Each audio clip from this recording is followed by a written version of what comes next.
여러분 안녕하세요. 네, 반갑습니다.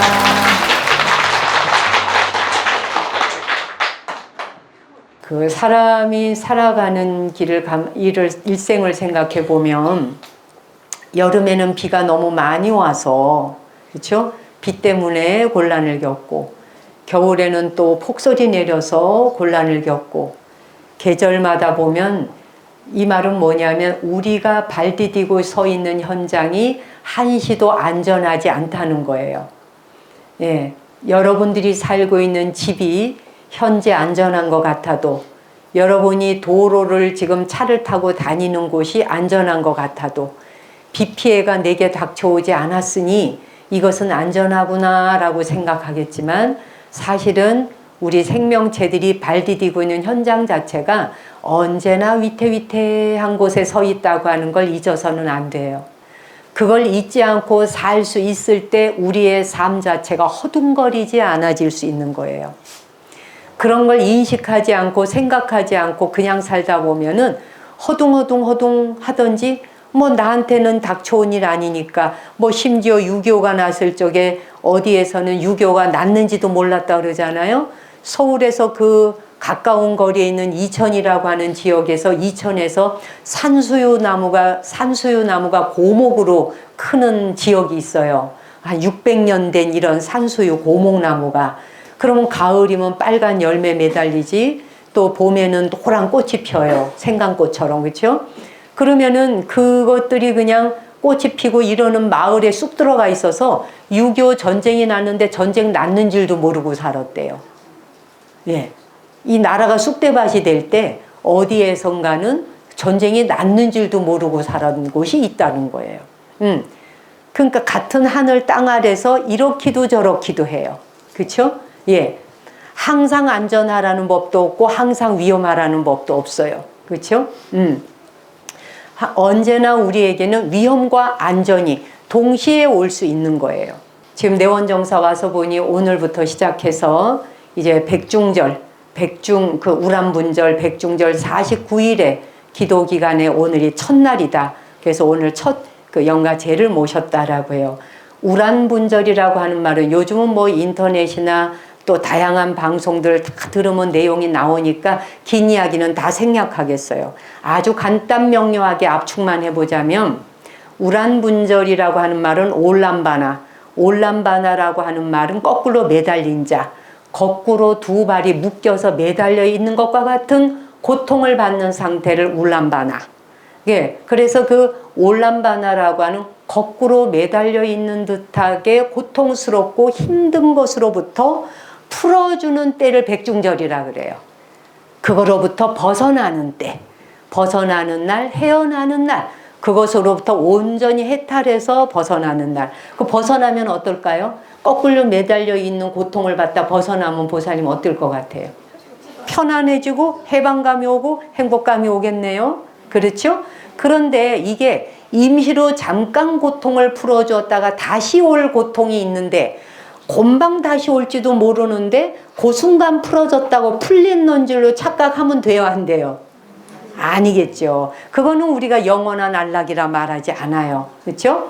그래서 이제 이거 우란분절 올람바나가 원어이고 우란분절 한문으로 풀었고 그것을 줄여서 또 백중이라고도 하고 백종이라고도 해요. 백중은 무리중자를 써요. 예, 수많은 대중이 모여서 백중은 뭐를 한다는 뜻이냐? 음력으로 7월 보름이니까 8월 말이에요. 다음 달. 오늘이 시작이죠, 기도가. 시작해서 원래 이 기도에 회향하는 날이 음력 7월 보름을 백중이라 그래요.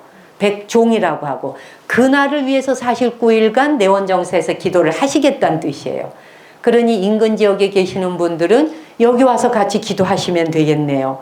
멀리까지 가실 거 없어요. 그렇죠? 내 코앞에 있는 절, 내가 그냥 발길 닿으면 그게 바로 인연지예요. 네, 그렇잖아요? 네. 자, 그래서 백중이라고 할 때 고할백자를 써요. 원래 쓸 때는 일백백을 써요. 그래 놓고는 그것을 고한다라고 하는 의미에서 고할백을 써요. 네, 고한다. 누구에게? 대중에게 고한다. 무리중자를 써서 대중에게 고하는 날이에요. 무엇을? 여름 한철, 말하자면 절에서 이제 불가에서는 불자나 스님들은 3개월 동안 수행하거든요. 그걸 하안거라 그래요. 하안거 기간을 지내는 동안에 혹시라도 제가 어떤 허물이 있었나요? 제가 혹시 뭐 잘못한 거 있나요? 라고 하는 걸 대중 앞에 고하는 날이라 백중이에요. 부처님부터 하셨어요. 2500년 전 부처님께서도 이렇게 안거가 끝나는 날, 그날이 되면 대중이 쫙 모여 앉아. 그래서 백을 쓴 것은 굉장히 많은 대중이란 뜻이기도 하고 대중에게 고한다. 고할 백자를 써요. 그것을 불교의 전문 용어로는 자자회라 그래. 자자회. 자자. 스스로 드러내어 고백한다. 내가 대중 앞에 드러내어 고백한다. 이게 얼마나 아름다운 것인지. 오죽하면 불교의 4대 명절에 들어가겠습니까? 부처님 오신 날과 맞먹는 날이 바로 이 백중이에요. 예, 이렇게 중요한 날인데 그냥 단순히 이건 행사가 아니고요. 너무나 사람이 되어가는 길에 아름다운 행사로 의식으로 만든 거예요. 이 백중이라고 하는 것. 이것이 다시 살아나서 회복되어진다면 아마 우리가 살아가는 세상은 훨씬 더 평화로울 거예요.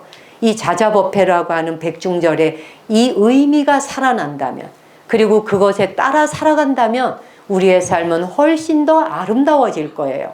근데 우린 거꾸로 살잖아요.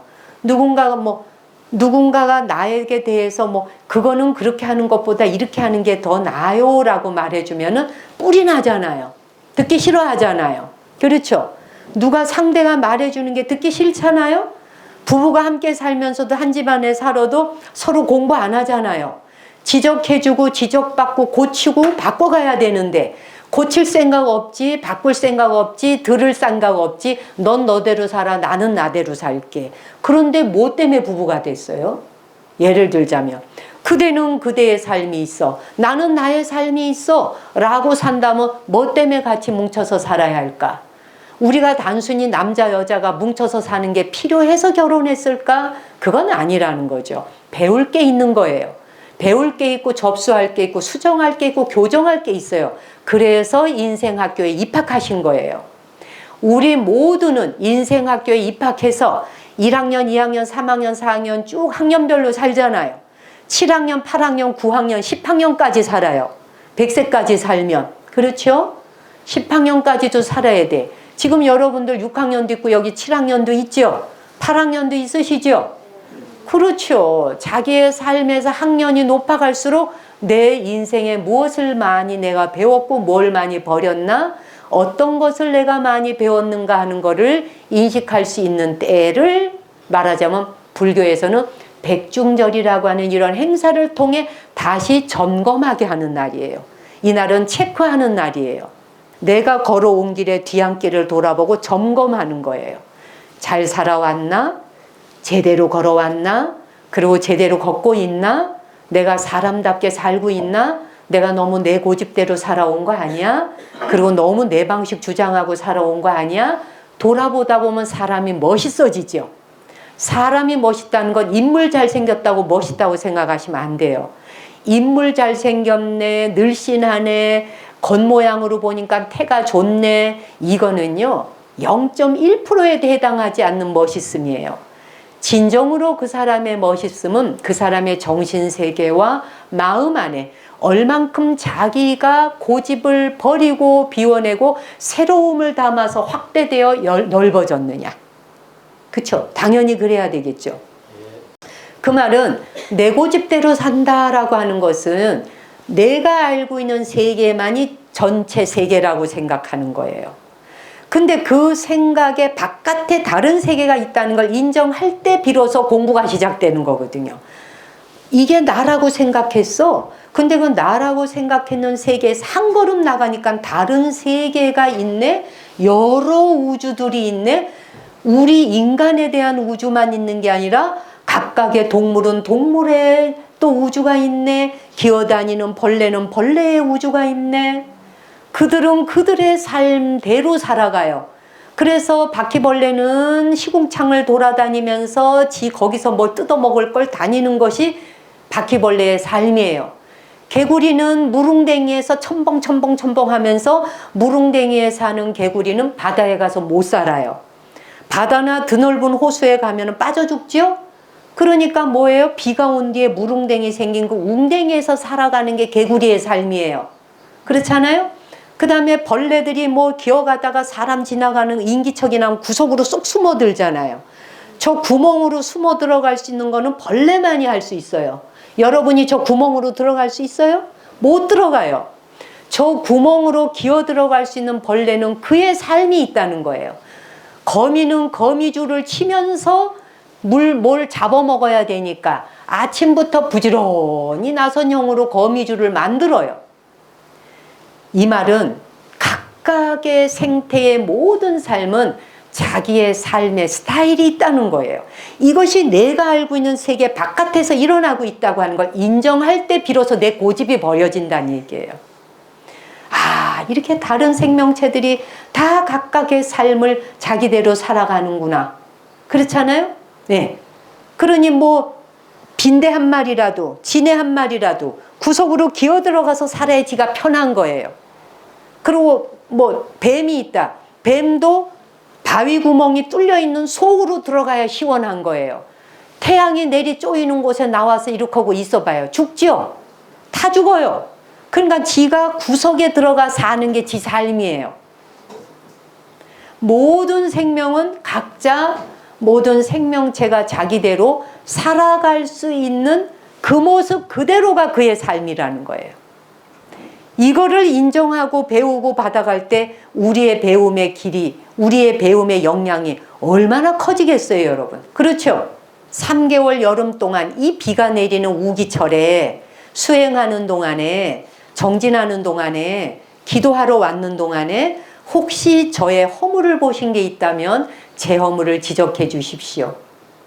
그러면서 부처님이 뭐라 그러시냐면 이렇게 말씀하세요. 자자회가 열리면 7월 보름 백중날에 자자법회가 탁 열릴 때 부처님이 제일 먼저 선두주자로 말씀하세요. 이 자리에 와 계시는 1200대중이 넘어요. 그 많은 대중이 계시는데 3개월 정진해 오는 동안 혹시 여러 대중들께서 저의 허물을 발견하신 분이 있다면 부디 자비를 베푸셔서 그 허물을 알려주십시오 라고 선포를 합니다. 이게 자자회예요. 그냥 말해달라가 아니에요. 나를 위해 자비를 베풀어 달라. 누군가가 누구에게 무엇인가 그것보다는 저 방법이 더 좋아요 라고 고치기를 바라는 말을 하려고 그러면 에너지를 써야 되죠. 그게 얼마나 자비로워야 가능한가. 내가 잘나서라고 할 적엔 안 받아들이지만, 그렇죠? 그런데 우리는 그대가 나를 위해 말해달라. 근데 무엇을? 자비를 베푸셔서 해달라. 자비심이 없이는 지적해주기 어렵다는 거예요. 근데 말하는 사람도 자비심이 없지, 듣는 사람도 자비심이 없지. 그럼 뭐가 날까? 전쟁이 나는 거지. 집안에서. 그렇잖아요? 이게 전쟁인 거예요. 들으려는 사람도 자비심이 있어야 하고 그 말을 해주는 사람도 자비심이 있어야 돼. 그러자니 자비심이 무엇인지를 훈련해야 하지 않겠어요? 그 자비심 훈련하는 기간이 안거 기간이었던 거예요.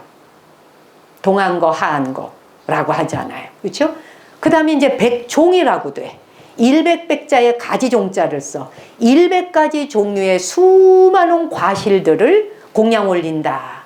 그렇게 해서 부처님께 공양 올리고 또 그거를 우리끼리 먹는 게 아니라 돌아가신 조상님들도 감사드리면서 먼저 공양 드세요 하고 그 다음에 내려서 미물들도 논아주고 그 다음에 마지막으로 우리가 먹는 거. 이게 백종절에 하는 거예요. 호미를 씻어서 농사 짓고 난 다음에 잠시 휴식하는 거잖아요. 그래서 이때는 100백자를 써요. 100백자. 네, 100백은 100가지라고 하는데 100가지는 무수히 많은 이 뜻이에요. 그러니까 이때가 되면 열매가 매달려는, 왜 불가에서는 과일 공양을 그토록 중요하게 여길까? 과일 공양과 꽃 공양을 굉장히 중요하게 생각하거든요. 과일이라고 하는 열매 하나가 매달리려면 씨 뿌려서 발화해서 싹이 튼 다음에 얘가 자라야지요. 묘목으로 커서, 묘목으로 크다가 어느 만큼 돼야지. 묘목으로 크게 조그마한 나무가 뭐 열매 매달리는 거 봤어요? 걔가 열매 맺기까지 수세월을 기다려야 돼요. 과수원 해보신 분들은 알 거예요. 과수원에 과일 열매를 하나 맺기 위해서 그 나무가 어느 만큼 자라야 맺는지, 어느 만큼 맺었다고 해도 그놈이 조그마한 열매 몇 알밖에 안 매달려요. 그렇죠? 그렇게 해서 이제 열매가 나이가 어느 정도 중후하게 먹기 시작하면 좋은 열매, 맛있는 열매를 매달리잖아요. 그 다음에 어떻게 돼? 그 나무가 죽을 때가 가까워오면, 자기가 죽음에 이를 때가 가까워올 적에 어떻게 돼? 가장 많은 열매를 매달죠. 사과나무를 혹시 농사 지어 본 분이 계시다면, 사과나무가 죽음이 가까워갖고 죽을 해가 됐을 적에는 가지가 찢어져서 쩍쩍 벌어질 정도로 열매를 매달라. 마지막 가기 전에 최선을 다해서 평소에 자기가 배가를 매달았다면 죽기 전에 한 3배가를 매달아 주는 거야. 다 따먹으라는 거지. 자식을 번식시키는 거죠. 씨앗을. 그쵸? 씨앗을 또 이제 뭐 심어야 또 나무가 날 거 아니겠어요? 그래서 죽음이 다가올 때 되면 있는 것 없는 것 다 베풀고 가는 게 열매 매다는 나무들이에요. 네. 그 한 그루의 나무가 성장해서 수많은 생명들에게 새도 쪼아 먹어야 되지, 또 그 새가 쪼아 먹다가 뚝 떨어진 과일에 단맛이 있으면 개미가 또 기어들지, 모기 날아들지, 파리 날아들지, 모든 생명 하나가 그 열매 하나 갖고 다 먹고 사는 거예요. 니나 나나 노나 먹으면. 그렇잖아요. 그렇게 다 먹고 살으라고 열매를 다 매달아줘. 그래서 기다림의 시간이 있고 인내의 시간이 있어야 열매가 매달리기 때문에 그 결과물을 부처님께 공양 올리는 거예요. 그 결과물을. 예. 그래서 과일 공양을 중요하게 여기는 의미는, 그렇게 해서 열매 맺은 것에 대한 그 인고의 시간과 기다림의 시간을 통해서 또 다 베풀어주는 그 열매를 상징적으로 해서 붓답게 공양 올리는 거예요. 아시겠어요? 네. 그렇게 하고 이제 꽃 공양을 올리잖아. 꽃이라고 하는 것이 뭐예요? 꽃을 공양 올린다라고 하는 걸 굉장히 중요하게 생각하는데, 각 나라마다 성지순례를 다니다 보면 특히 불교 국가에서 꽃 공양을 많이 올려요. 인도처럼 살기가 어려운 나라도 매일 아침 눈 뜨면 다 꽃 공양을 올려요. 부처님 전에. 꽃을 공양 올려. 꽃 또한 보세요. 꽃도 과일처럼 기다림 속에서 꽃이 피어요. 그렇죠? 꽃이 핀 다음에 꽃은 거기서 말지 않아.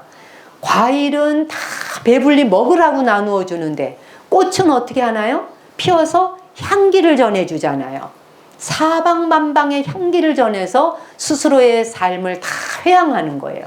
그래서 거룩하고 아름다운 것이기에 과일 공양, 꽃 공양을 올리게 되었구나. 사람이 할 수 있는 공양이 그것밖에 없어요. 제일 좋다고 올릴 공양이 그것밖에 없는 거예요. 그래서 그걸 공양 올렸다고 해서 부처님 그 공양을 드시느냐? 부처님이 내려 잡수는 거 보셨어요 혹시? 다 여러분이 내려 먹죠? 예, 다 우리가 내려 먹어요. 예, 부처님은 견식생이에요. 보는 것으로서 공양 끝나요. 예, 그냥 공양 올린 걸 바라보면서 견식하면 끝나죠. 그다음 영가 전에 또 제사 올린다고 음식을 막 올려요. 그 영가 제사 모실 때 올려놓은 거 누가 내려 먹어요? 본인들이 내려 먹죠. 제사 음식. 그렇죠? 영가에겐 상징적으로 심볼로 올려요. 그러면 그들은 어떻게 먹냐? 촉식, 다을 촉자를 써서 촉식을 해요. 먹었다는 의식의 촉감을 통해 먹어요. 홀령들은. 그 다음에 우리 인간은 어떻게 먹냐? 끈을 단자. 이빨로 깨물어 씹어서 잘라 먹는 자에서 단식이라 그래. 끈을 단자. 씹어서 끊어 베어 물어서 먹는다. 견식, 단식, 촉식. 먹는 식이 다 달라요. 우리 인간 사회에서 인간이 공양 올릴 수 있는 것이 그것이기에 공양물을 올려. 그래서 이거를 백종, 백중. 안 잊어버릴 수 있죠? 그래서 이제 오늘부터 집에 가시면 남편한테 여보, 내가 혹시 잘못한 거 있고 허물 있으면 지적해줘. 우리 마누라가 죽을 때가 됐나? 이럴지도 몰라. 그 다음 또 남편도 여보, 당신이 봤을 때 혹시 나 어떤 허물을 좀 고치면 좋겠는지 눈에 띄는 허물 있으면 말해줘봐. 그래놓고 난 다음에 말해주면은 우이씨 이러면 돼야 안 돼요. 그럼 또 전쟁 나는 거지. 그렇죠? 그래서 서로가 말할 준비가 되어 있어야 되고 들을 준비가 되어 있어야 돼. 이게 백중절의 의미이고 우리 불자는 크기를 가는 거예요. 그래서 이것이 2500년 동안 이렇게 전래되어 내려온 거예요. 아시겠죠? 네. 굉장히 큰 의미예요. 네. 이제 그렇게 하다 보니까 허물을 하나씩 고쳐가, 잘못을 하나씩 고쳐가, 그러다 보니 어떻게 돼? 거꾸로 매달려 있는 것 같은 고통이 풀려요, 안 풀려요? 풀리죠.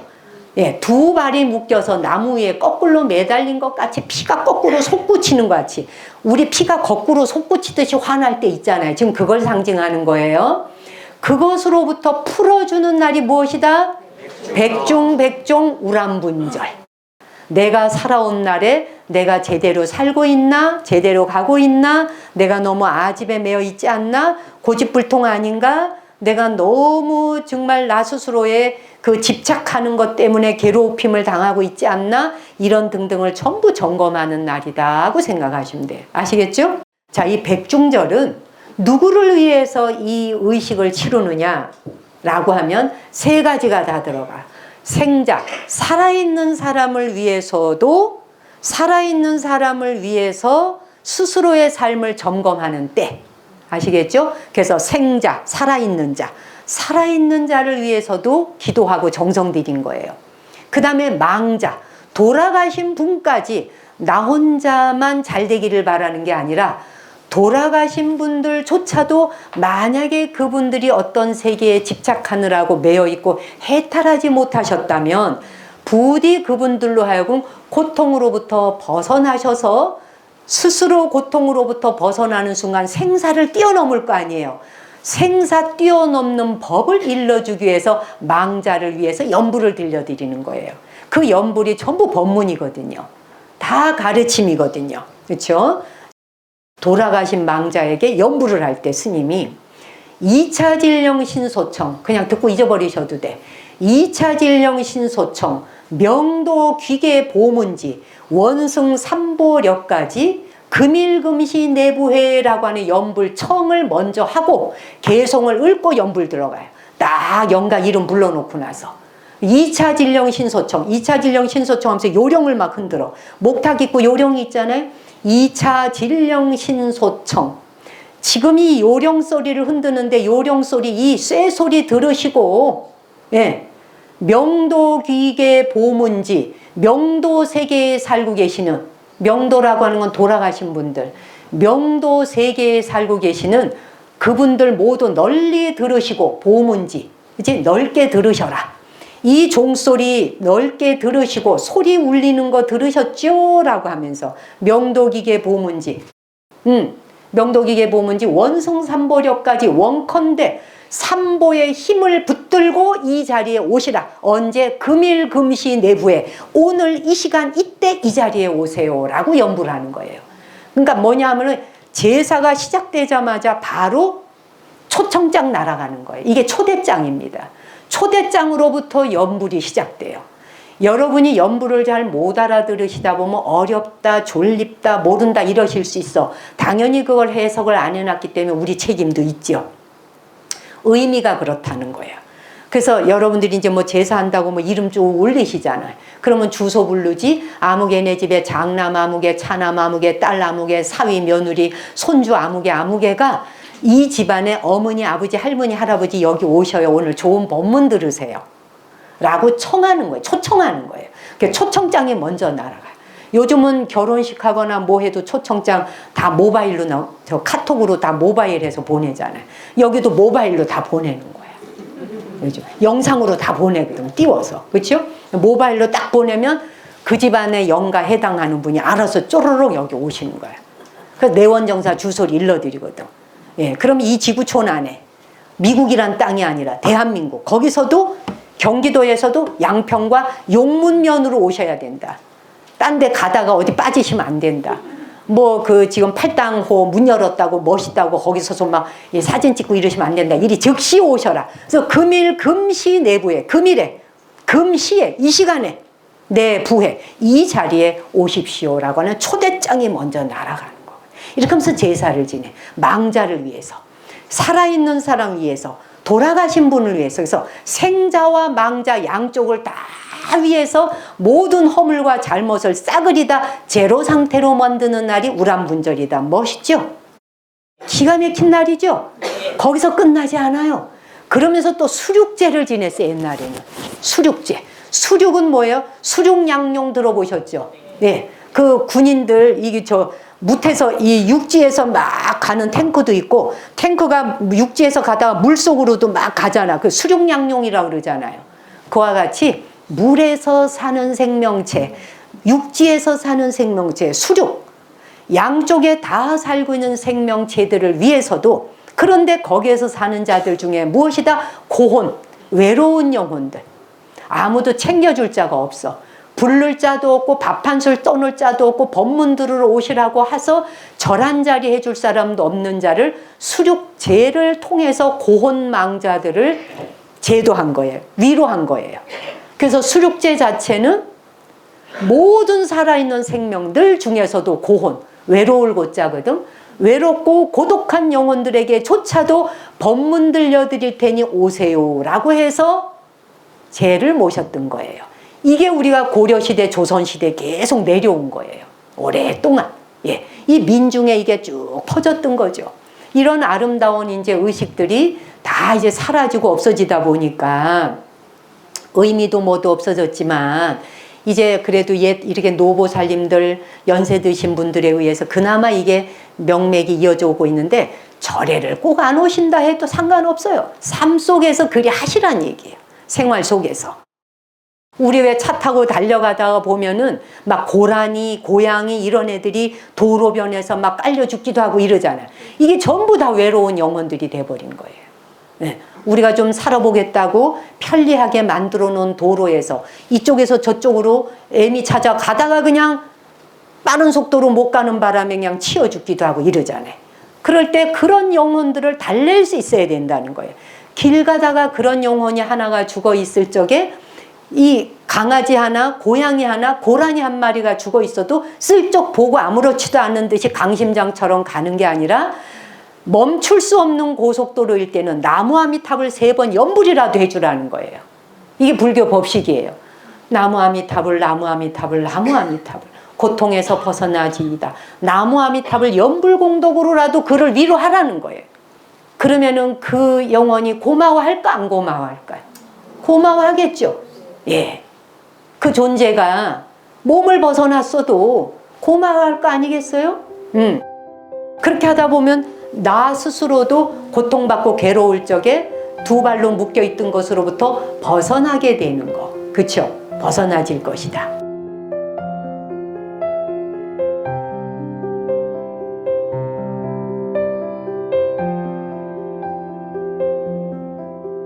분명하게 명료하게 알려주는 불교의 방법이 있어요. 스스로의 허물을 멈추고 나의 삶의 이정표가 될 수 있도록 가는 길, 그것은 어떻게 해야 하느냐? 불교 경전에선 그게 나와요. 매일 하루 한 번씩 그대의 삶 속에 죽음이 계획에 들어가 있도록 하라. 언제든 내가 죽을 수 있다는 생각을 하면서 살으라는 거예요. 죽음이 이맛박 위에 붙어서 살고 있다라고 생각하라는 거예요. 죽음이 등 뒤에서 쫓아오고 있는 게 아니다. 죽음은 내 앞에 있다. 이걸 잊지 말아라. 그래야 사람이 사람답게 살 수 있다. 나의 허물을 근절시키고 나의 잘못을 근절시키고 살 수 있다는 건 매일 내가 죽음을 생각할 수 있어라. 그 스티브 잡스가 죽을 적에 그 5가지 5대 어록을 남겼잖아요. 그 핸드폰 여러분 쓰시는 아이폰 만든 사람. 그 사람이 5가지의 말을 했는 중에 마지막 말이 하버드인가 어느 대학에서 20대 20살 먹은 아이들 앞에 강의하면서 했던 말이 있죠. 그 말을 본인이 죽기 전에 했던 말이기도 해요. 여러분, 대학생들한테 하는 말이에요, 지금.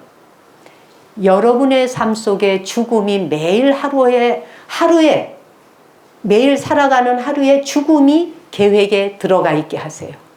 죽음이 여러분의 삶에 들어와 있으면 인생을 함부로 살지 않을 것입니다. 죽는다는 생각을 하는데 어떻게 사람이 지멋대로 사라지겠느냐. 언제든 내가 목숨이 끊어질 수도 있다라고 생각하면 정신이 뻗쩍 나지 않겠느냐. 정신이 바짝 나서라도 잘 살게 될 것이다. 그분이 또 불교 공부를 했잖아요. 또 일본에서 그 참선도 했잖아요. 일본 사찰에 조동종인가 어디 들어가서 참선도 몇 년간 했잖아요. 그러면서 그분이 명상했잖아요. 죽을 때까지. 그렇죠? 죽기 전까지 명상하고 죽음에 대해서 애달파하지도 않았잖아요. 죽음이 오는 걸 받아들였잖아요. 그냥 받아들이고 죽음이 매일 계획에 들어가 있게 하세요. 돈 버는 것만 계획에 넣지 마시고, 네, 돈 버는 것만 계획에 넣다가 보면 실망하고 스스로 괴로워하고 힘들어하다가 끝날 일들이 너무 많지 않아요? 돈이 필요 없는 것은 아니나 돈이 우리의 삶의 목표와 목적이진 않다. 수단인 것이지. 돈은 우리 삶의 수단인 거예요. 그렇죠? 필요한데 쓰라는 것이지. 이 세상에 태어나는 사람들이 돈벌이 하자라고 엄마 뱃속에서 나온 사람이 여기 손 들어보세요. 엄마 배에서 나올 때 나는 돈 벌 거예요. 나는 사장 될 거예요. 나는 회사를 운영 빌딩 10채를 가진 사람이 될 거예요. 이런 거를 목표로 정해오는 사람 아무도 없잖아요. 그게 우리 삶의 목표가 아니란 얘기예요. 그 모든 것들은 여러분이 사장을 살던 회장을 살던, 응? 직장을 다니건 무엇을 하건 다 수단이에요. 엄마가 된다, 아빠가 된다, 아들이 된다, 딸이 된다, 다 우리 삶의 수업 중에 필요한 수단이에요. 그게 우리 삶의 목표는 아니란 얘기예요. 네. 적어도 우리 삶의 목표는 무엇이겠는가? 한 번 이 생을 주어졌잖아요. 100세 시대. 100년간 한번 살아봐 하고 우주가 허락되어서 100년을 살도록 했어요. 그래서 인생학교에 입학했어요. 인생학교에 입학했을 때는 뭐를 배우라고 왔을 거 아니냐는 거예요. 뭘 배우라고 왔잖아요. 그렇죠? 그 배우라고 왔으면 부지런히 배우고 가야 되거든. 안 배우고 가니까 어떻게 돼? 허망하게 살다가 공허하게 죽는 거예요. 헛되도다 헛되도다 이렇게 하고 가는 거예요. 그래서 제대로 된 공부를 해야 된다는 거지. 제대로 된 마음 공부를 해야 된다는 거예요. 그렇죠? 제대로 된 공부를 하면 헛되지 않아지거든. 나머지는 다 헛된 거예요. 목표가 아니고 수단에 매달리면 헛돼요. 그렇죠? 여러분 살아봐서 아시잖아요. 수단이 목적인 줄 알고 매달려 살면 어떻게 돼? 허황되고 우울해져요. 기분 우울해져. 삶이 뭔가 싶어져요. 그런데 이게 목표가 아니야를 알고 내 스스로가 가는 길에 공부해야 돼. 무슨 공부? 마음 공부해야 돼. 도대체 내가 온전히 살아가는 길이 무엇인지를 공부하기 위해서 왔구나를 알아야 되는 거예요. 그 공부하는 길을 일러주신 분이 많은 성자들이 계시지만 불자들에게는 부처님이시잖아요. 그렇죠? 부처님이 그 삶에 대한 것을 84,000가지로 말씀하셨어요. 해인사 가보셨죠? 해인사 가서 구경만 씩 하고 돌아오셨죠? 의미를 모르잖아. 그렇죠? 유네스코에 등록이 되어 있을 정도로 세계의 유산이 되어 있는 그러한 해인사 8만대장경에 무슨 말씀이 쓰여져 있을까 궁금해 본 적 있나요? 저거 8만대장경이야. 못 들어가. 쓱 뒷짐지고 보다 그냥 나오는 게 우리가 그냥 구경뿐이잖아요. 진리가 아무리 설해진 세상이어도 84,000가지 종류로 말씀을 하고 약처방을 하셨어도 이 말하면 못 알아들을까 봐 저 말해서 못 알아들을까 봐 이렇게 저렇게 제일 처음 일러주신 말이 뭡니까? 선한 행위를 하라. 악한 행위 하지 마라. 선한 행위를 하면 선한 결과가 올 것이다. 악한 행위를 하면 악한 결과가 올 것이다. 그 과보가 너에게 뒤따를 것이니 그러니 선한 행위라고 악한 행위는 근절하도록 하라. 이게 초보자의 가르침이잖아요. 이게 불교 공부의 끝이 아니잖아요. 시작도 안 한 거예요. 이게 아직 일주문도 안 들어온 가르침이에요. 이게 불교의 길의 목적이 아니잖아요. 그렇죠? 그래서 불교의 가르침에서 부처님께서 6년간 고행을 해보셨잖아요. 6년간 고행하면서 이 공부 저 공부 이 수행 저 수행 세상에 존재한다는 모든 스승들의 가르침을 다 해서 다 최고 탑에 이르는 성과를 다 했는데 해보니까 아니야. 무엇이? 암만 공부를 해도 생사를 뛰어넘지 못하겠어. 태어나고 죽는 걸 끝내지를 못하겠는 거예요. 태어나는 것이 괴로우니 끝내야겠고 죽는 것이 슬프니 끝내야겠는데 죽는 것도 태어나는 것도 끝낼 방법이 없는 거예요. 6년간 고행을 했는데요. 그래서 이게 답이 아니구나 해서 그 공부를 다 버려버리잖아요. 6년간 공부하신 걸 한달음에 다 버려버려. 왜? 생과 사를 뛰어넘는 방법을 그때까지도 몰랐거든요. 당신은 그거 뛰어넘으려고 공부한 거거든요. 생사 뛰어넘으려고 공부했는데 생사 벗어나는 길이 무엇인가를 알려고 했는데 안 되는 거예요. 그래서 그거 다 버린 다음에 어떻게 돼? 니련선에 내려가 목욕하셨다 그러잖아. 그 다음에 유미죽을 받아 잡섰다. 이건 들어보셨나요? 유미죽 잡숫고 다시 기운을 차려서 다시 보리수 나무 아래 앉아서 턱 수행을 하셨잖아. 그렇죠? 그렇게 해서 깨달으신 내용이 뭐예요? 그렇게 해서 깨달으신 내용이에요. 들어본 적이 없죠? 들어본 적이 없으시지. 그렇죠? 또는 들어봤어도 그게 그건가? 라고 생각 안 해봤을 수가 있죠. 그렇죠? 그게 그건가? 라고 따져 생각 안 해봤을 수가 있어요. 궁금해 보지 않았을 수가 있다 이거예요. 그 부처님이 깨달으신 내용이 이것이 있음으로 저것이 있는 거예요. 저것이 있음으로 이것이 있어. 이것이 소멸하면 저거 소멸해. 저게 소멸하면 이거 소멸해. 내가 이 사람 밉다 생각하면 미운 놈이 내 앞에 온다는 얘기예요. 내가 저 사람 미워할 때 어떤 미움이 탄생한다. 본래 미움이 있었던 거 아니다. 나 저 사람 좋아하는 순간, 좋았다는 게 본래 있는 게 아니라 좋다고 생각하는 순간 탄생한 것이다.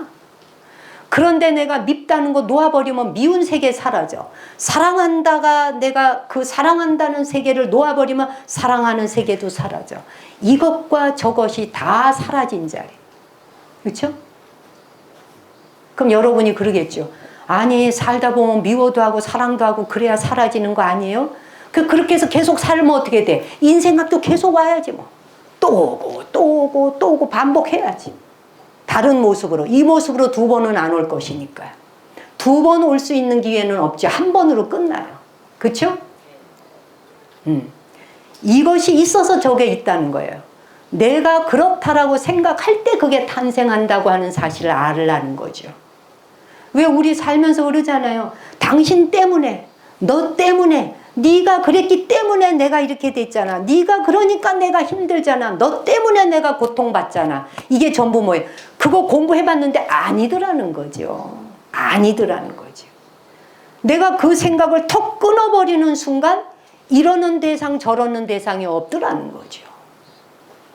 그래서 이제 부처님께서 하신 말씀에 기초가 뭐예요? 바로 사성제잖아요. 사성제, 고집멸도, 괴로움, 고통, 괴로움과 고통이 뒤따르는 생이 있으면 태어나는 순간 괴로움, 늙고 병들고 죽고 이걸 벗어날 길이 없더라. 그치? 태어나면 고통이 뒤따른다. 그 고통이 때문에 고집 무엇으로? 그 집결, 끌어모아서 집착, 쌓아. 그죠? 고집. 그런데 집착하고 끌어모으고 쌓아서 그것이 난 줄 알았는데 태어나서 보니까 태어난 게 엄청 좋은 줄 알았어. 애가 태어나는 순간은 우리가 뭐라 그럽니까? 축하하고 케이크 갖다 놓고 난리굿을 치잖아요. 이미 그러는 순간 그 아이는 죽음의 길에 이마에 달고 나왔죠. 그쵸? 그 다음에 또 뭐예요? 거꾸로 매달린 듯한 고통에서 벗어나지 못하면 이마박에 붙어있는 죽음이 늙음으로 가는 순간 어떻게 돼?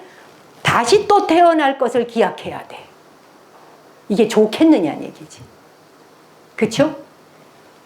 고라고 하는 거는 생이 있는 순간 생이 있는 순간 노병사가 뒤따른다는 거잖아요. 그쵸? 생이 주어지면 생노병사 늙고 병들고 죽음의 과정을 벗어나지 못하지 않느냐. 그래서 그치? 그것이 뭐예요? 모을 집자거든. 모을 집자. 집착한다, 모은다. 끌어모아. 생도 집착해. 병드는 이 몸뚱이 건사하느라고 얘 얼마나 먹이고 씻어줘야 되지, 재워줘야 되지, 눕혀줘야 되지. 맛있는 것도 보통 맛있는 거 해갖고는 얘가 입에 좋다고도 안 해요. 아주 고급스럽고 비싼 거를 사주고 이래야 맛있다 그러지 입에 맛없어 봐. 택 뱉어버리죠. 얘 하나 건사하는 게 쉬운 일이 아니에요. 왜? 얘 하나 건사하는데 전생에 돈 다 들어요. 이거 건사하느라고 돈 버느라고 새벽부터 나가 일해야 돼요. 그리고 이 몸뚱이 건사하는 것 때문에 돈 벌어야 되다 보니까 한 생애를 그걸로 다 바쳐요. 그러고 난 다음에 이 몸뚱이가 또 그렇게 우에 받쳐줬는데도 어떻게 병이 들어 또 스트레스 받으면 어떻게 돼? 암이 걸렸대 또. 그래서 무슨 말기암이 왔대. 며칠 못 산대. 길어야 몇 달이래. 그럼 또 울고불고 막 해야 돼. 그래서 뭐 괜찮은가 그럭저럭 수술해서 살만한데 또 늙음이 와. 그래서 뭐 늙음을 고쳐주겠대. 약으로 고쳐주겠대. 막 기대하고 살지 여러분. 좀 있으면 완전히 낫는 약 나온다 막 이런 거 막 기대하잖아요. 어머 나 눈 감기 전에 한번 와야 되는데 이런 생각 하시지 않아요? 암을 완치하는 약이 나온다 그러잖아요. 못 나오란 법도 없죠. 치매 완치하는 약도 이제 나올 거라 그러잖아요. 10년 안에 나올 거란 말이에요. 그럼 여러분 생각에 야 10년 안에 치매 고치는 약이 나온다니 나 10년은 살아봐야지 싶죠? 안 그래요? 그거 나온다면 먹고라도 살아보고 싶죠? 이렇게 생에 대한 집착이 우리에게 있는데 어떻게 생로병사를 떠날 수 있겠느냐는 거지. 그러니 뭐냐 임플란트 넣어갖고 이빨 고쳐서 다 고기 뜯어 먹을 수 있게끔 고쳐놓지. 눈도 안 보인다 그러면 끌어내고 백내장 다 끌어내서 환하게 머리카락 없던 것까지 다 보이게 만들어주지. 무릎을 그냥 못 써요. 엉금엉금 엉덩이로 기어다닌다 그러면 무릎 양쪽 인공관절 넣어서 30년 쓸 수 있게 해주지. 죽을래야 죽을 수가 없어. 죽을래야 죽을 수도 없는데 병은 계속 나고 있는 거죠. 그런데 부처님께서 그것을 멸하는 길을 또 일러주신 분이야. 대단하잖아요. 그것으로부터 멸하는 길, 소멸하는 길을 일러줬어. 소멸하는 길을 무엇이라 일러줬다? 팔정도. 8가지의 바른 길. 이게 고진멸도. 그거 얘기해 주신 거예요. 팔만대장경의 말씀이 이거 다 풀어놨다고 보시면 돼요. 팔정도 사성제 다 풀어놓은 것이다. 가지가지의 길을. 양평으로 오는 길이 윗길로 갈래 밑에 길로 갈래. 응? 그 숨은 터놓은 강변을 보면서 올래? 아니면 바로 윗길로 해갖고 그냥 바로 고속도로로 올래? 여러 길이 있죠. 똑같아요. 여러분 어느 길로 가더라 차 타고 갈 때 고속도로로 갈래? 국도로 갈래? 여유가 있으면 국도로 가면서 코스모스도 보고 여름꽃도 보고 양귀비도 보고 이러고 갈 수 있지만 급하면 바로 고속도로로 내질러 가잖아요. 여러 루트를 만들어 놓으셨다는 거예요. 그 가운데 불교에서는 항상 삶 속에 생이 나에게 주어졌을 때 생과 사는 떼어지지 않는 것이다를 알아라. 낮과 밤이 떨어질 수 없는 것처럼. 그렇죠? 낮과 밤 떼어놓을 수 있나요? 안 떨어져요. 낮 속에 밤 있고 밤 속에 낮 있죠. 생 속에 사 있고 사 속에 생 있죠. 생사가 둘이 아니라 낮과 밤이 둘이 아니라 그래서 둘이 아니다는 말을 하니까 일반 사람들 눈엔 다 둘이거든. 낮은 낮이고 밤이 돼야 깜깜해지거든. 지금 나는 생이 있어서 살아가는데 아직 안 죽었거든. 이렇게 생각한다 이거예요. 그런데 정말 현명하게 사는 방법은 생이 허락되어 살고 있지만 이 생 속에는 사가 함께 있어를 생각해야 된다는 거예요. 죽음을 생각하게 될 때 얼마나 그 죽음을 통해 내가 유익함을 얻을 수 있는가를 경전에서 얘기해 놓는 거예요.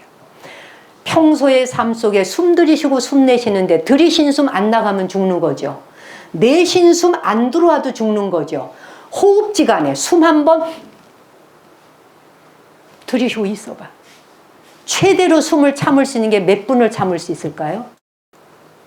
숨 들이쉬고 숨 내쉬는데 죽고 사는 생사가 달렸다 이거지요. 그런데 삶 속에 생 속에 사가 있다라는 걸 생각하라. 대반열반경에 나와요. 예, 항상 사가 들러붙어 있다. 그것을 생각할 때 어떻게 사라질까? 수행하면서 살겠죠. 마음 다 잡아먹겠죠. 엉망진창으로 안 사라지겠죠. 안 그래요 여러분? 죽음이 없다고 생각하고 천년만년 사라질 것 같을 때 사람이 엉망으로 사는 거예요. 왜 우리가 삶 속에서 대학까지 나오고 그렇게 훌륭히 배워놓고 돈도 많이 벌었고 사장님 회장님 이름 듣고 본부장님 이름 듣고 무슨 뭐 국장님 부장님 듣고 무슨 동호회 회장님 듣고 동창회 회장님 소리 듣고 이렇게 이름 높이 부르는 거를 좋아하면서 왜 자기의 태도나 삶은 그렇게 고도로 수위를 높이지 않는가? 자기의 수준이 같이 높아져야 되잖아요. 본인이 높이 올라간 것만큼 의식 수준이 같이 높아져야 되잖아요. 그렇죠? 근데 이름표는 더 높아 놓고 하는 행실과 행동은 저 바닥을 친다. 예를 들어서 이게 인생 공부에 죽음이 이마에 안 와 있다는 뜻이란 뜻이에요. 아시겠어요? 죽음이 태어나는 순간 이마에 이미 붙어서 생사가 같이 온 거야. 생과 사는 뗄 수가 없어. 생 속에 사가 붙어 있다는 걸 오늘 여기 꼭 받고 나가자고요. 숨 쉬고 있어. 지금 숨 쉬고 있는데 들어간 숨 안 나가면 바로 사야. 그래서 태어나는 순간, 어린아이가 태어나는 순간 사 같이 데리고 온다. 죽음 같이 데리고 온다. 얘네들은 뗄 수가 없는 형제 자매다. 이걸 인식해야 된다는 거지. 그래야 함부로 안 사라지고 도덕적으로 윤리적으로 내가 어떤 사람으로 살아야 되는가라는 기준점을 정할 수 있는 거예요. 제가 지금 오면서 팔당댐 수문이 열렸다 그랬잖아요. 지금 저 위에서부터 소양강 댐부터 시작해서 막 댐 문이 열려갖고 그냥 13,000톤이 한꺼번에 쏟아져 내려오는데 쓰레기 더미가 한강수를 이루어요 지금. 이게 우리가 살고 있는 현주소예요 여러분. 먹고 산다는 사람들이 이 인류가 우리에게 농사지어서 베풀어주는 이 많은 먹거리들 좋은 거 다 먹고 살면서 갖은 쓰레기가 한강으로 다 떠밀려 내려와. 쓰레기를 아무데나 버리고 방치하는 정도로 살아가는 우리가 과연 죽음을 이마에 달고 나왔다는 걸 인식하고 살고 있나 한 번은 물어봐야 된다는 거죠. 이게 점검하는 거예요. 얼마나 우리가 사람으로 와서 학교 왔을 때 인생 학교 왔을 때 얼마나 한 사람 한 사람이 양심 바르게 살아가는가가 다른 사람과 인류를 위해 봉사하는 것인지 여러분이 절에 가서 봉사하고 교회 가서 봉사하고 어디 가서 봉사하고 무슨 노인단체 봉사하고 그 봉사도 봉사지만 그거는 조족지혈이에요. 세 발의 피에 해당하는 봉사예요. 진정한 봉사는 뭘까? 내가 살아있는 자리에서 내 걸음걸음마다 내 숨쉬는 이 하나의 숨 조각조각마다 내가 내쉬는 호흡 하나가 이 공기를 더럽히지 않을 정도로 온전한 생각을 해야 되는 거예요. 좋은 공기 들이마셔놓고 남 죽일 생각이나 하고 복수할 생각이나 하고 어디 가서 누구 괴롭힐까나 생각하고 누구 욕할까 생각하고 누구 흠담할까 생각하고 비싼 밥 먹고 비싼 와인 마시고 비싼 거 먹고 노래방 가서 놀고 게임하고 오만 거 다 하다가 내뱉은 숨 하나하나가 세상 공기에 하나 보탬 안 되는 공기를 내놓는다. 예를 들어서 그걸 우리가 사람답게 산다 말하지 않는다는 거죠. 이마에 태어나는 순간 생과 사를 동시에 가지고 온 사람이 할 수 있는 행동이 아니라는 거예요. 여러분. 이해 가세요? 네. 그리고 하물며 생각조차 자기네 집에서 나온 쓰레기를 묶어갖고요. 자동차에 실어가지고 나가고 어디 가는지 알아요? 산과 바다 계곡에 놀러가서 거기다 버려요. 뭐 입 벌려 놀래실 거 하나 없어. 뉴스에 파대기로 나와. 그렇죠? 죽는다라고 생각하면 함부로 행동 안 해진다는 거예요. 말 한마디 함부로 안 나간다는 거예요. 행동 하나 생각 하나 함부로 안 한다는 거예요. 어떻게 쓰레기 봉지를 뭉쳐가지고 남의 동네에 갖다 뭉쳐서 버려. 왜 그럴까요? 그 돈 안 내려고. 아무 봉투에 묶어서 아무 동네에 갖다 내다 버리는 거지. 이게 태어나는 순간 인생 학교에 입학한 사람이 죽음을 이마에 달고 온 사람이 할 수 있는 행동이라고 생각해요, 여러분? 그 거북이가 바다에 쓰레기 버리는 거 보셨어요? 고래가 바다에 쓰레기 버리는 거 보셨어요? 인간이 버린 쓰레기에 전부 올가미에 뭉쳐가지고 다 날개 뜯겨나가고 그냥 이 거북이 그냥 귀 한쪽 뜯겨나가고 전부 인간이 해놓은 거거든.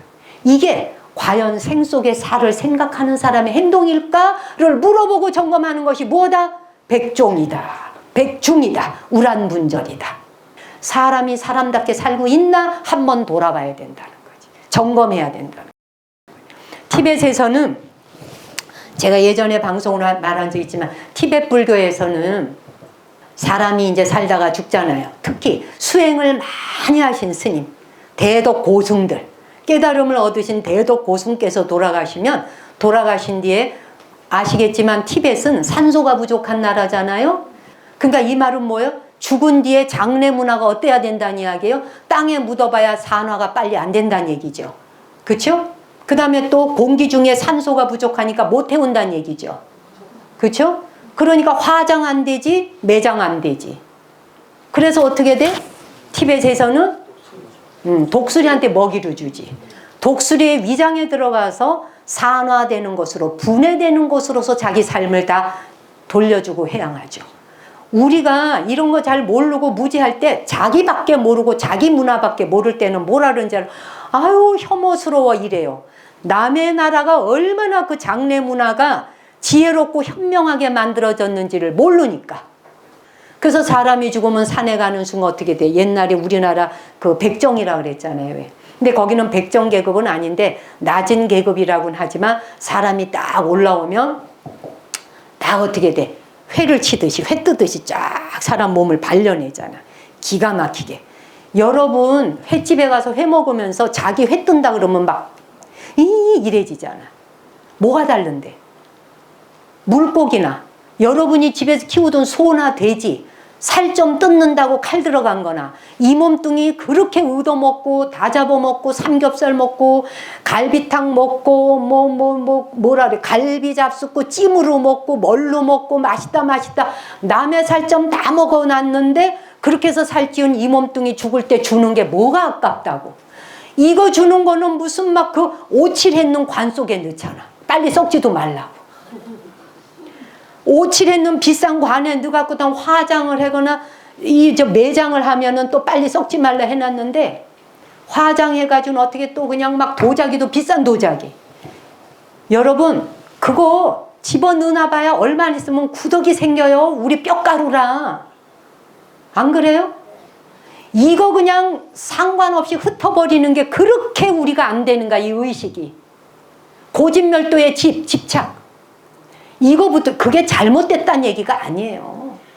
잘못되었네도 아니고 무슨 생각할 필요도 없어요. 적어도 그런 생각으로부터 자유로워져야 된다. 그거 아니면 안 된다고 매달릴 이유 없다는 거예요, 여러분. 그렇잖아요. 노인이 돼서 병이 들면은 요양병원 가고 요양원 가는 거 무슨 부모들이 요양원 가면 내다 버리는 줄 알아요. 아니에요. 국가가 책임지겠다는데 자식이 책임 못 져요, 여러분. 자식이 책임지던 시절은 19세기, 20세기 초반이에요. 이렇게 나라의 시스템이 구축이 되어 있는데 이거 하나 이거 시스템 하나 구축하느라고 얼마나 우리가 먼 길을 달려와서 만들어 놓은 최고 좋은 시스템인데요. 그거를 활용할 줄 알아야 돼요. 자식한테 매달릴 이유가 없어요. 옛날에는 왜 자식이 부모 병들면 돌봐야 됐을까요? 자식이 부모 돌보는 일밖에 할 게 없어요. 효사상 때문에. 하던 일도 팽개치고 부모 돌봤잖아요. 지금은 어떻게 돼? 맞벌이를 해야 돼요. 언제 병든 부모를 돌보겠어요. 다 자기의 삶이 있는데 그 부모님을 요양원이나 요양병원 모시면 불효인지 알아. 전혀 그렇지 않아요, 여러분. 이거 바꿔야 된다는 얘기지. 이거 바꾸고 공부하기 위해서 인생학교에 입학했다는 거예요. 내가 가진 하나의 고정관념이 최고고 그거 아니면 어떻게 되는지로 슬퍼하지 말라는 거예요.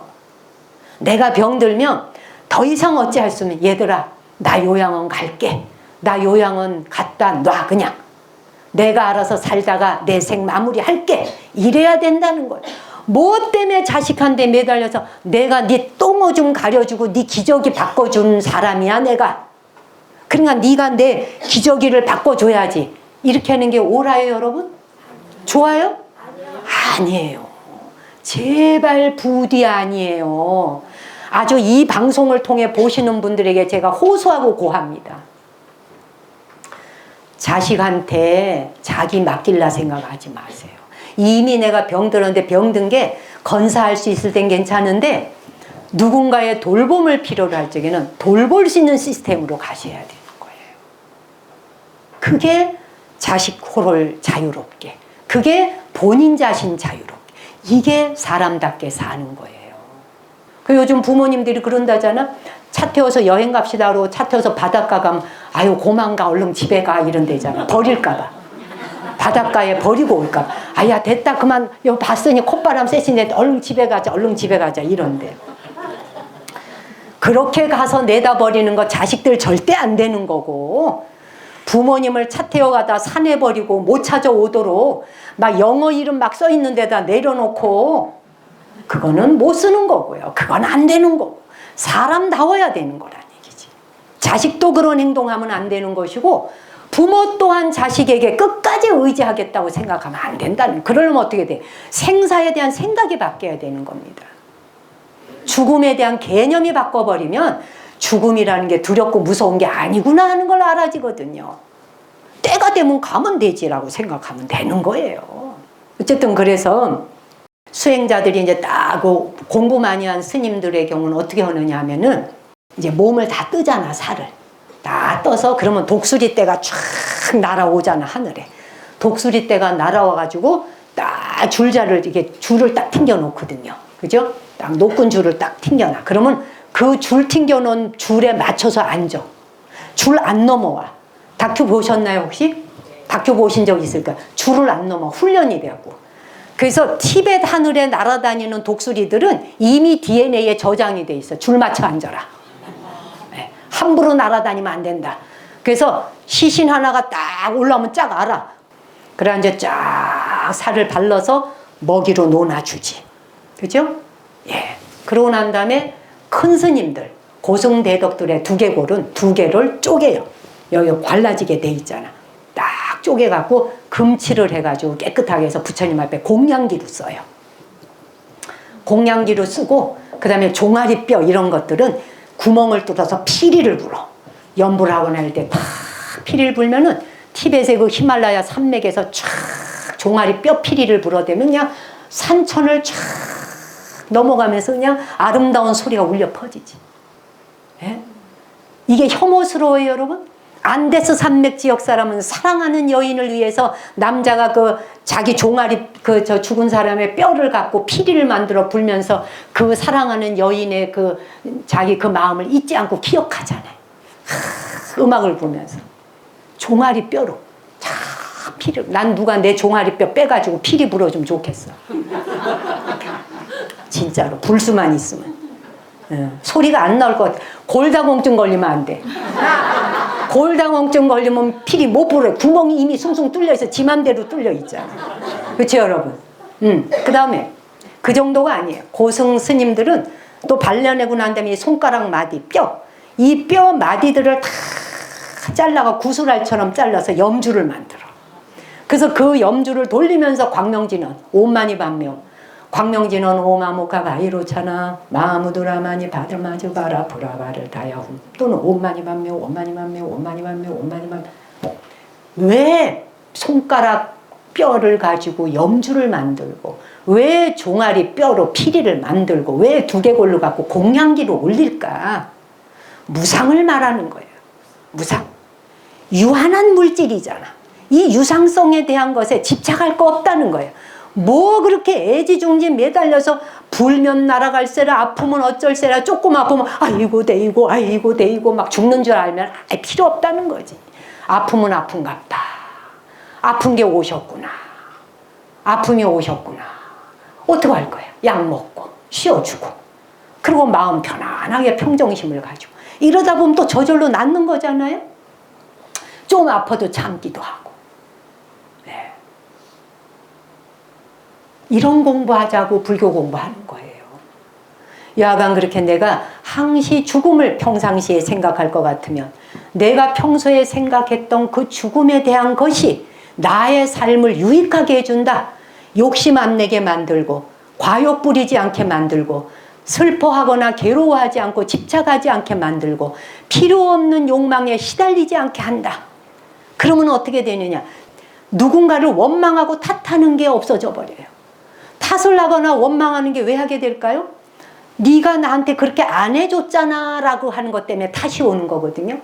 내가 너한테 이렇게 해줬는데 너 나한테 그거 안 해줬잖아.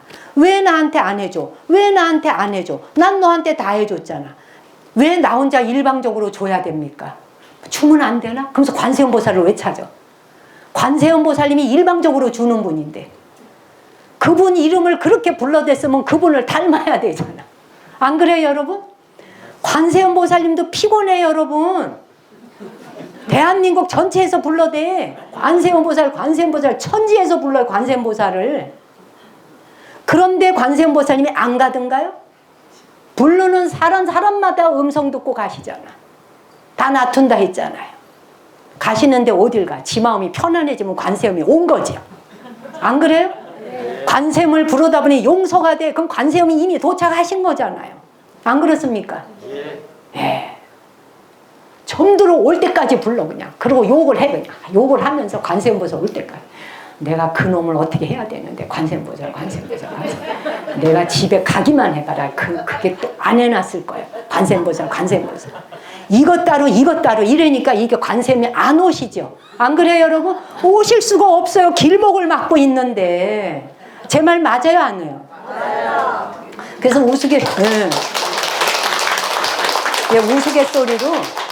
우스갯소리로 그런 얘기를 하더라고. 뭐 저기 막 사위가 3명이 있는 집이에요.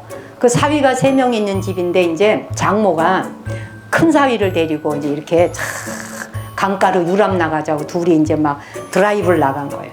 나가다가 이제 큰 사위를 한번 테스트해 보려고 가다가 이제 좋은 전망 좋은 데서 내렸어. 강이 출렁출렁 하는데 내려가지고 일부러 이제 이 장모가 헤엄은 잘 치는 사람이야.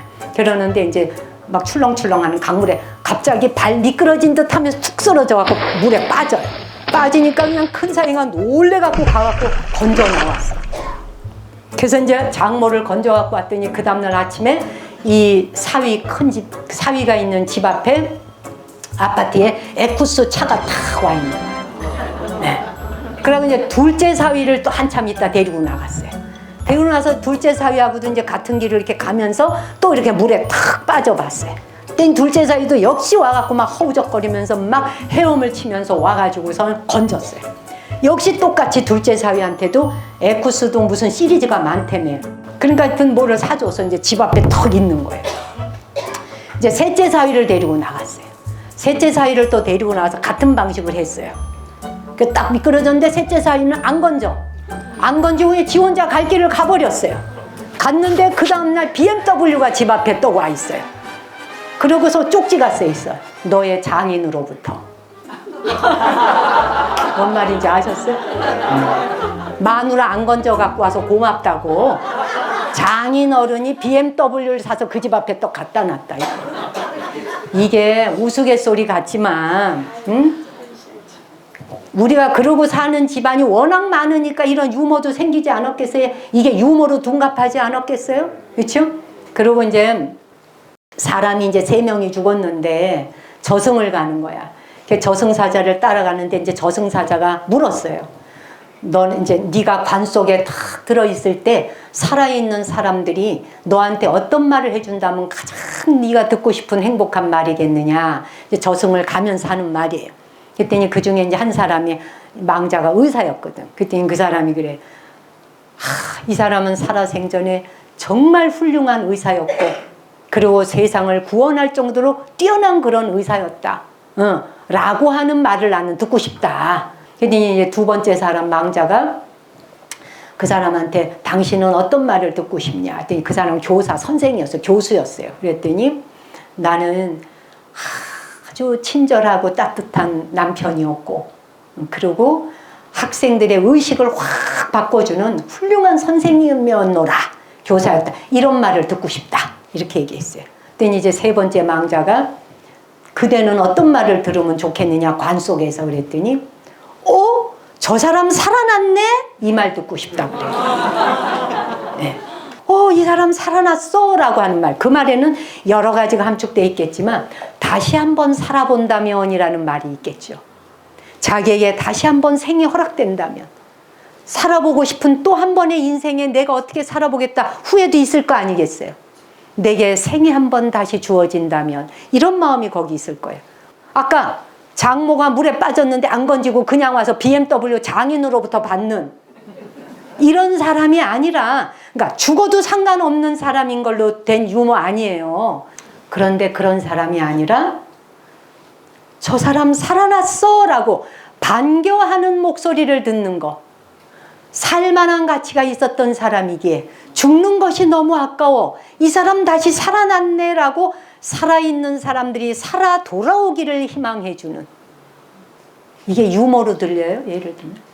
정말 우리가 이렇게 살 수 있는가? 그리 살아야 되잖아. 살아있는 사람들이 나에게, 그치? 살아있는 사람들이 저 사람 다시 살아났어. 다시 살아나기를 간절히 바라는, 저 사람이 죽는다는 건 너무 아깝네. 다시 살아나기를 간절히 바라는 그런 정도의 마음으로 살려면 어떻게 해야 될까? 살아있을 때 자기 삶의 뒤안길 뒷정리 깨끗하게 미리미리 하세요. 다 늙어갖고 난데없이 갑자기 팍 죽었는데 아무것도 정리정돈된 게 없으면 안 돼요. 싸그리 살림살이 정리하고 떠나가는 순간에 좋은 것도 나쁜 것도 모든 기억들과 내 삶의 뒤안길은 보따리 딱 싸서 내가 딱 가지고 떠나서 화장터 딱 가버려야 돼. 그런 마음으로 살 수 있어야 돼. 그렇죠 여러분? 그렇게 자기 스스로가 허세를 부리고 살면 안 되는 거예요. 과욕도 부리면 안 되고 필요 없는 집착에 매달려도 안 되는 거예요. 그래서 제가 아까 했던 말, 죽는 순간에 본인이 뿌린 씨앗은 자기가 다 거두어서 보자기 싹 싸서 가져가시라는 거예요. 좋은 행동도 나쁜 행동도 내가 저질렀던 모든 것들에 대한 결과, 그러려니 어떻게 돼야 돼? 나쁜 주머니가 더 크면 가다가 넘어지겠죠. 깔려 죽겠죠. 그렇지 여러분? 그러니까 어떻게 돼? 최소화해야지. 최소화. 바깥으로 내달리는 거, 안목, 이제 나이 들면 밖으로 안목 키울 게 아니라 내면의 안목으로 키워라. 내가 어떤 종류의 사람인지, 내 인격과 내 인품과 내 말하는 것과 내 생각과 내 마음 씀씀이와 내 마음 평수와 이것이 어느 정도의 인간으로 내가 지금 여기 와 있는지를 나이가 들면 무조건 베풀어야 됩니다. 아까 사과나무 이야기했죠. 사과나무가 죽는 순간에는 최대치의 열매를 매달아서 마지막 죽는 그 해에 상상도 할 수 없는 열매를 매달아서 가지가 쭉쭉 찢어진다고. 그럴 정도로 다 주고 간다 그랬죠. 나이 든다는 건 다 주고 가는 거예요. 다 베푸는 거예요. 베풀고 나누고 다 주다 보면 어떻게 돼? 비워진 가운데에서 그 여유가, 그 텅 빈 여백과 여유가 그 사람으로 하여금 가벼워지게 한다. 홀가분해지게 한다. 그 가벼워진 채로 떠나는 사람에게 뭐가 남을 게 있겠어요, 여러분? 그렇지 않아요? 네. 자, 여러분 인생 자체를 만들어가는 여러분 한 분 한 분이 부처여야 합니다. 여러분은 중생이 아니에요. 중생 마음 먹을 때는 중생이에요. 그러나 여러분이 여러분을 가장 아름답게 공경심을 갖추어서 세상을 대하고 공경심을 갖추어서 타인을 대할 때 여러분 스스로가 이미 붓다입니다. 한 생각 바꾸는 찰나가 바로 부처짜리라는 거예요.